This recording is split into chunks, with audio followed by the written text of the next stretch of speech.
Yeah, no, look, I guess when I was given this topic, I had two reactions. One, why do I get three presentations and everyone else only has to do two? And the second one is, how am I going to talk about weather stations? And then how I'm going to frame this up. But I mean, if you take a step back off all of that, I guess just about every agricultural conversation you have, weather is the cornerstone of that conversation. And leading into that, just about every agricultural decision you have to make, weather is the cornerstone of that particular decision. So having said that, I've sort of reshaped the way that I was going to do the talk, but basically, these are the types of things that we need to consider. These are only a few that I just reeled off the top of my head, but thinking about things like microclimates, frost detection, irrigation forecasting, which we've sort of talked about already, decisions of chemical applications, soil conditions, data, and accumulating that data so that it can be looked at in a fashion where you can actually make decisions from it. I actually had to step back and actually have a really good look at how a weather station actually operates on farm. Now, probably the one thing to point out though is we currently have eight weather stations operating across the two properties, more than what any average farm would operate in any given situation. However, it's actually turned out we're getting some really good information. Where all of these weather stations have been placed strategically on farm to try and achieve a goal. So I'm going to run through them all and sort of draw on what it is that makes them different from each other.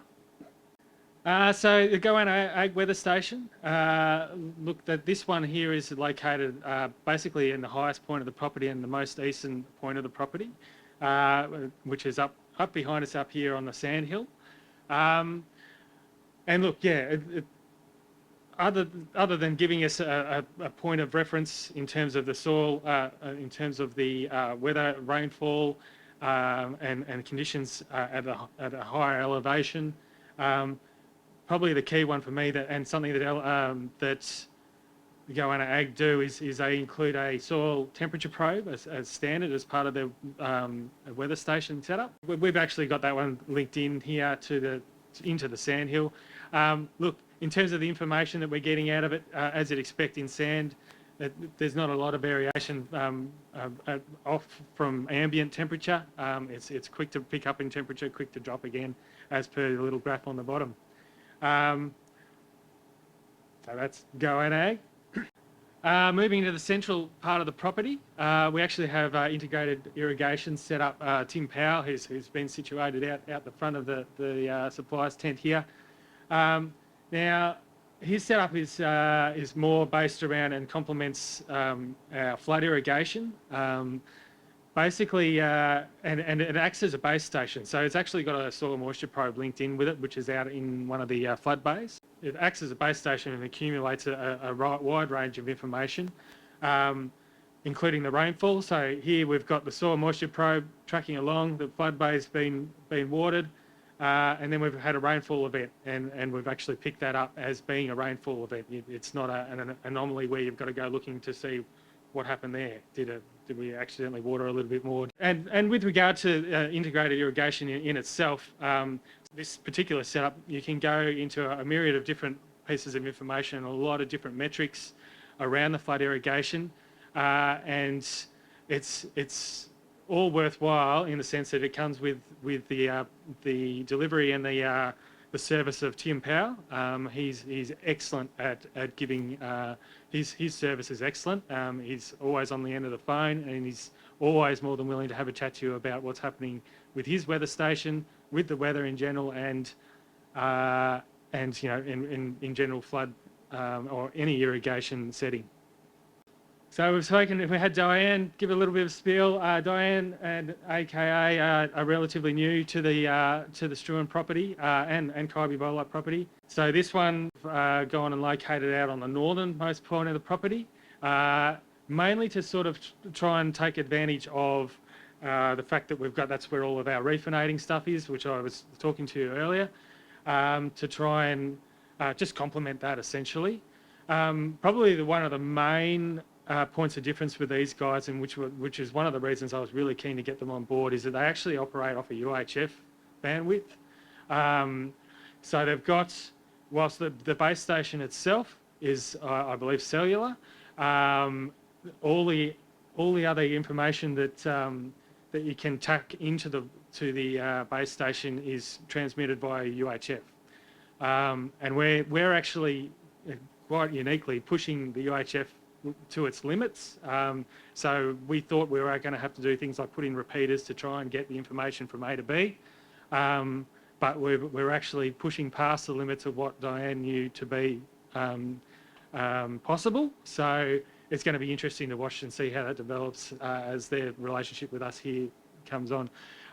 In terms of it being a base station, the Harvest guys, they've got a wide range of other sensor opportunities. Probably have a chat to Diane or get on their website, but these all flow in through this particular base station. So they would include anything from soil moisture probes, silo monitors, as Diane pointed out, all that type of thing. There's a huge amount of stuff out there with these guys. So the Wildeye weather station, which was installed by the Alpha Group, we've got that located out in our cropping block, which is approximately 10 k's west of Struan here. Yeah, look, once again, the Alpha Group are well known in this district for having pretty good service as well. These guys installed and serviced all the gear that they installed here. So, as I said, they've got a really good reputation in that sense. We've placed this one out here because it's the cropping block. We're really tracking anything to do with the cropping. One scenario would be tracking air temperatures, frost in particular. Whilst this particular weather station isn't set up for all parameters of frost, things like picking up inversion layers and all that type of thing, it certainly gives us indicators just in terms of air temp. In this scenario, in the last season, we really only had two events where we dropped below 0 degrees. So it gives us some really good indicators as to what we could expect, and you know, if we had frost events, what decisions are incurred out of seeing that happen. Whether we go ahead, whether we cut for hay, whether we keep the grain, all those types of decisions. Also point out that these guys also have a really good stop-go set up with their Delta T reporting on their weather station. It's basically you should be spraying, you should not be spraying. It's really that simple when you're looking at their outlay. So Kaibi is remotely, wholly and solely remote, is managed wholly and solely remotely. We actually have 2 weather stations out there. This is once again probably a bit overkill, but it's sort of bred out of the fact that the Harvest weather station is in fact the base station for all the other sensors that were situated out there as well. So hence we've got 2 weather stations. So originally we had the Goanna Ag one, and then we installed the which is just the Goanna Ag and the soil temp once again. And then the AKA guys came in and they put in the base station, which also services the soil moisture probes, the silo monitors, the flow meters, and yeah, those sensors. And you've already seen Diane's sort of what their data looks like, and you can pull apart a whole range of different pieces of metrics out of these graphs. I mean, I think about what my old man would be saying, and he'd be just saying, just show me the one where the rain is. You know, that's all I want to look at. But knowing my old man, he would also, once I've shown him that, he would have taken every other piece of information after he's looked at the rain and try and work it out for himself.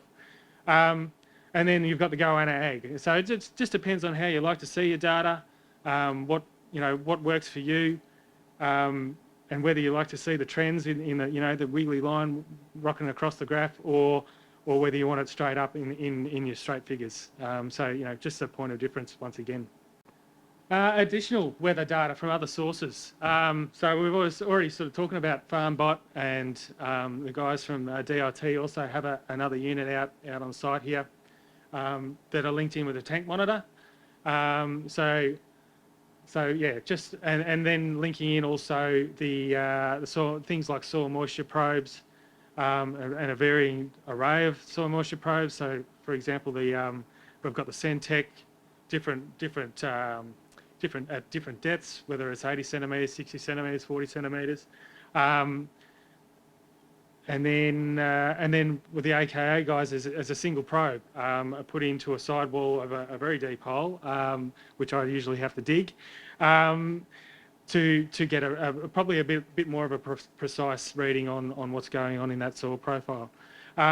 So we've got the tank monitors also linked in with a rain gauge, which sort of it ties in when you're tracking particularly if your water source is rain-based or dam-based or something like that. It's handy to know what's going on rain-wise, but it just adds into the whole weather story.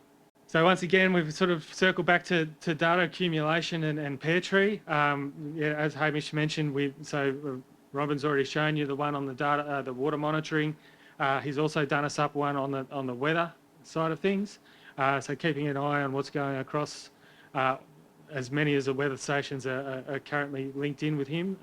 We're still looking at getting the AKA guys signed up, worked in, but we've currently got the Goanna and Bushlink stuff all set up on there, and that's there for the farm guys to see when they're having their tea break, lunch break.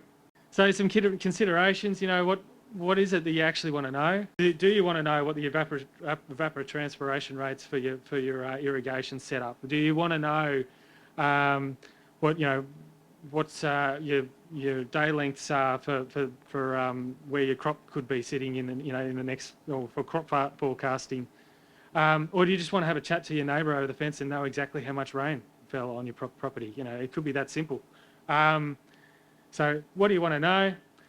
Where you're locating your weather station, and this brings into sort of those microclimates that can happen.